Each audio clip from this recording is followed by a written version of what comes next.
यदि आप दूसरों को प्रसन्न देखना चाहते हैं तो करुणा का भाव रखें।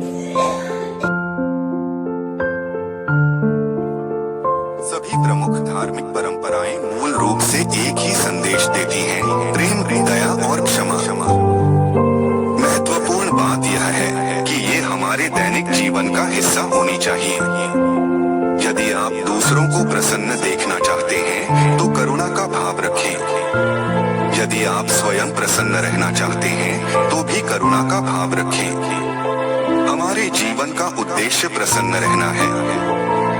प्रसन्नता पहले से निर्मित कोई चीज नहीं है, ये आप ही के कर्मों से आती है।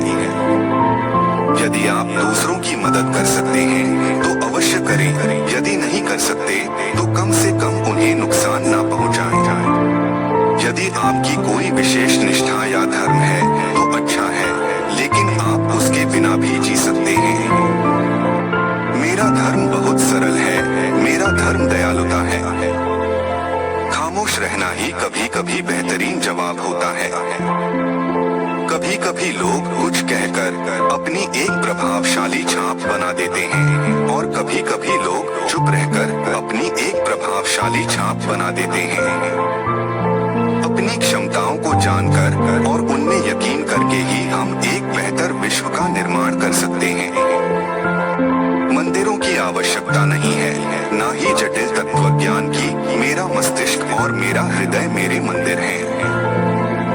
हम बाहरी दुनिया में कभी शांति नहीं पा सकते हैं जब तक कि हम अंदर से शांत ना हो। एक खुला दिल ही खुले दिमाग की तरह होता है।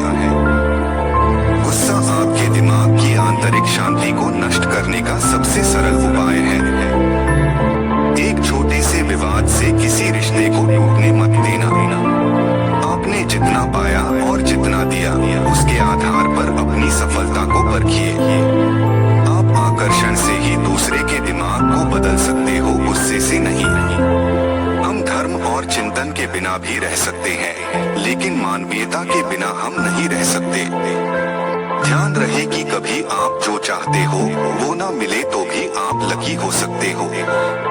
कभी कभी आपकी क्रिया आपकी प्रतिक्रिया को निर्धारित नहीं कर पाती है। आजादी के हमारे संघर्ष में सच्चाई ही एक ऐसा हथियार है जिसे हम काबू में कर सके। नियमों को तोड़ने से पहले उन्हें अच्छी तरह जान लेना बहुत जरूरी है। उसी अकाउंट का चुनाव करें जिसमें ज्यादा प्यार और ज्यादा उपलब्धियों के साथ ज्यादा जोखिम हो। एक सच्चा हीरो वही होता है जो खुद के गुस्से और दुष्कर्म को परास्त करता है। खुशियां पाने का सबसे अच्छा तरीका पैसा और ताकत नहीं है, बल्कि स्नेह की भावना होना है। हिंसा से आप किसी भी समस्या को हल कर सकते हो, लेकिन आपको दूसरों के लिए बीज बोने की जरूरत है। जहाँ अज्ञानता हमारा शिक्षक हो, वहाँ शांति आने की कोई संभावना ही नहीं होती। हमेशा ध्यान रहे कि एक बेहतर रिश्ता वही है, आप दोनों का प्यार आप दोनों की जरूरतों से बढ़कर हो। जब तक हम अपने आप को शांत नहीं रखते, तब तक हमें बाहरी दुनिया में कभी शांति नहीं मिलेगी। साथियों, यदि विचार अच्छे लगे हों तो कृपया VLT गुरु चैनल को लाइक करें, सब्सक्राइब करें और शेयर करें।